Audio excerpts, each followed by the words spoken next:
በዘጸአት ምዕራፍ 14 እስራኤላውያን በጣም አስቸጋሪ ሁኔታ ውስጥ ነበሩ። አንዳንዶቻችሁ እሺ፣ አዎ፣ እዚህ ጋር ከፊት ለፊታቸው ቀይ ባህር ነበረባቸው። እግዚአብሔር ከግብፅ ግዛትና ባርነት አውጥቷቸው ነበር። ለሙሴ የመምራት ሥራ ሰጠው። በምድረ በዳ ወደ ተስፋይቱ ምድር እግዚአብሔር ሊሰጣቸው ወደ ገባላቸው ወተትና ማር ታፈሳለች ወዳለው ምድር ብዙ ጥሩ ነገሮች ከግብፅም ወጥተው ነበር። ፈርዖንም ሊለቃቸው ተስማምቶ ነበር። ነገር ግን ሐሳቡን በመለወጥ የታወቀ ነበር እና ከፊት ለፊታቸውም ወደ ቀይ ባህር ደረሱ። ወደ ኋላቸውም ተመለከቱ፣ እነሆም የግብፅ ሰራዊት መጣ።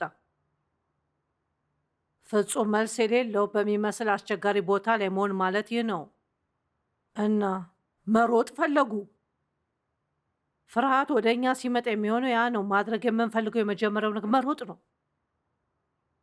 ነገር ግን ሙሴ ለሕዝቡ የተናገረ ይኸውና እንዲህም አለ። እግዚአብሔር በልቡ ውስጥ ያስቀመጠው ነገር ነው።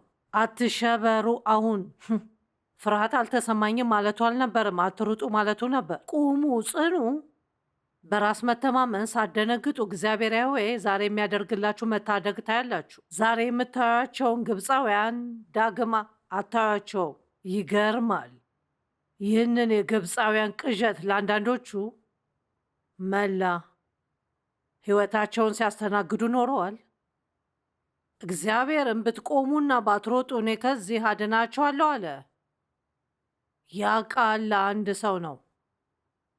ከቆማችሁና ጸንታችሁ ከቆማችሁና ከአስቸጋሪው ቦታ ካልሸሻችሁ እግዚአብሔር ነፃ ያወጣችኋል። ጠላትንም ታሸንፋላችሁ። ከአሁን በኋላ እሱን መቋቋም አያስፈልጋችሁ።